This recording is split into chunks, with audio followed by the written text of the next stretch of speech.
I just discovered the most insane SpongeBob archive you've never seen. I'm gonna show you some of the insane stuff inside of it. Like this storyboard I've never seen from the pilot episode. That's the first ever shot of Bikini Bottom. Here's SpongeBob getting ready. And don't forget, people thought SpongeBob was gonna be a failure when it came out in 1999, but since then, obviously, it's been one of the biggest successes ever. By 2019, it had already done $13 billion in merchandising revenue. This is a helper sheet of the exact color codes to follow in the original animation. So if you've been wondering exactly what color SpongeBob was at the beginning of the show for your whole life, it's Pantone 101, so don't worry now. All of the title cards from the first season, I mean, these are so good. Here's some more of them. Hall Monitor, great episode. The archive has a collection of all the studio drafts that were done that are still owned by Nickelodeon from the first season. And most people don't know this, but in the first season of SpongeBob and the first season alone, everything was hand-painted. All of the backgrounds, all of the cells, everything. That changed in later seasons, and there were really only drafts of things. All the actual animation was computer done, no longer hand-painted in South Korea. But these are the drafts that were done at Nickelodeon to then send the examples of what to do and what to copy, basically, to South Korea, which was then what was used in the actual episodes. I mean, this artwork is just incredible. I think it's some of the best artwork in animation history. Here's the original hand-painted draft background for the wide Glove World shot in season 1. And here is, in my opinion, although obviously I'm biased, the best shot, in my opinion, all of SpongeBob, the Sleepy Time wide Gary's Library shot. This is the draft copy. So this is the one that was done at Nickelodeon to show what should be made for the show. And then here is the actual one that was used to make the show. Gary's Library desk shot. I'll show you a few more of the production ones from my collection because we might as well. This is from SB 129. This is the first chrome shot when Squidward realizes where he is. Also, one of my favorite episodes. SpongeBob in rock bottom with lots of overlays and the background, of course, getting Sandy's rocket from Sandy's Rocket. The collection's a little too big to show off here because I have a lot of other important things from the archive to show off and talk about, but I'll show a couple more. And this is from Muscle Bob Buff Pants when he's pulling the drink off the table. This is another Sleepy Time background from when Squidward is performing. This is the crowd shot. Another fun one from SB 129 of Squidward. There's actually a cell of him looking out the window at SpongeBob. My favorite thing about this, though, is that there's a Squidward artwork inside Squidward's house. In the background, those were mostly backgrounds, not cells. Classic shot, SpongeBob's kitchen at the Krusty Krab. And here's an interesting little tidbit too. When they were used multiple times, it would say SA, and then the additional backgrounds that it would see in them. So basically the code is, here's the episode number, sorry if it might be backwards, and then the background number, and then SA, and how many other places the same one was used. So this background was used 3 times in one episode. This is just a hilarious one that I matched. It's a Muscle Bob Buff Pants cell with the background to the commercial on how he can become Muscle Bob. It's a unique one. It's SpongeBob's POV looking in at Sandy in Sandy's dome during Sleepy Time. 10 points if you recognize this one. This is the door SpongeBob delivers pizza to in Pizza Delivery, the production background. Classic background. They call it a keymaster, a master background and cell that's from the exact scene. A couple more from SB 129. I actually have almost the whole scene from inside there.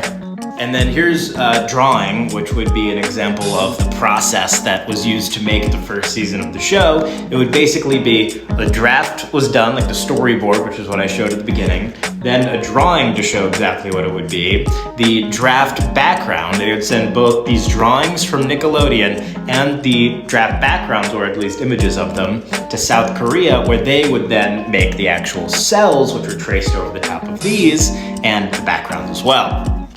Here's an example of sort of a shot-by-shot sheet, which is a little different than the storyboard, but you get the same idea. Love that old logo, by the way.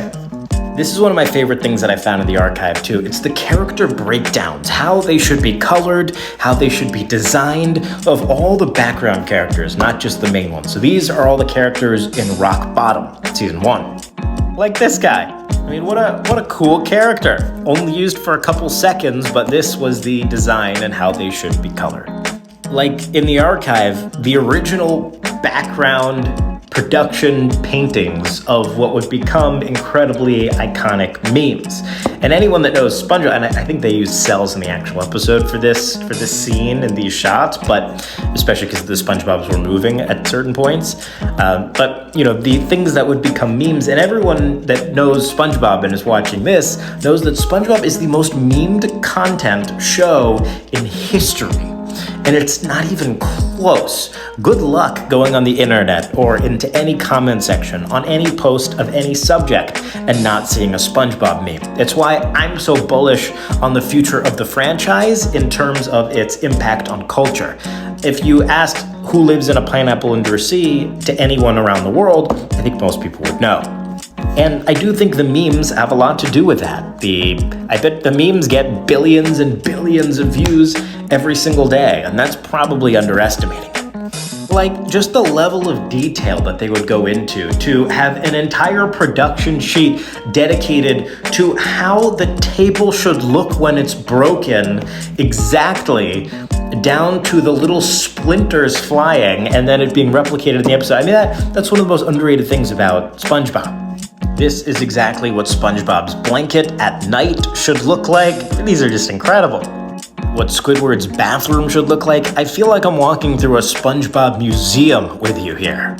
The iconic alone background when Squidward goes from the future to the past to this, being alone. This is how that exact scene should have been colored and coded, which it was, and it became iconic and a meme, and one of my favorite scenes in all of SpongeBob. Not just the alones, but the color blocks and how they should be inked. I think those were cells, not a background. If it was a background, I probably would have bought it. It's so iconic. SpongeBob character design in the future, SpongeTron, SB-129. SpongeBob in the past, SB-129. One of my favorite episodes, that and Sleepy Time, really. The chrome backgrounds are just so incredible. I really think these should all be in museums.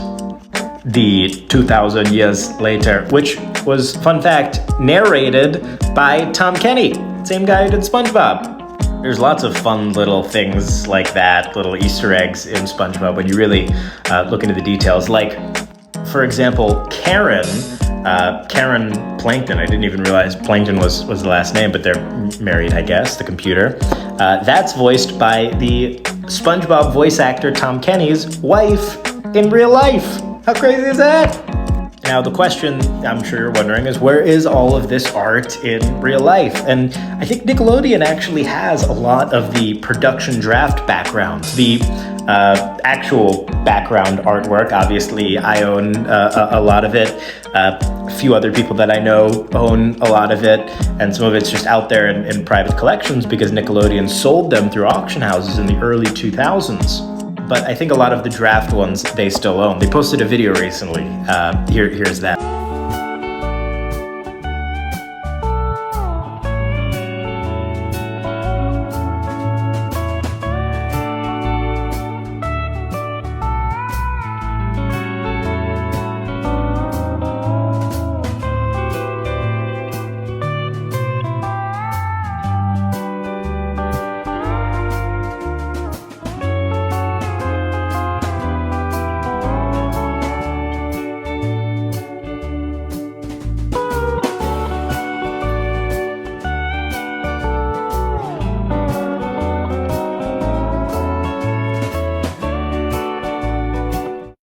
I just think this stuff is so much fun.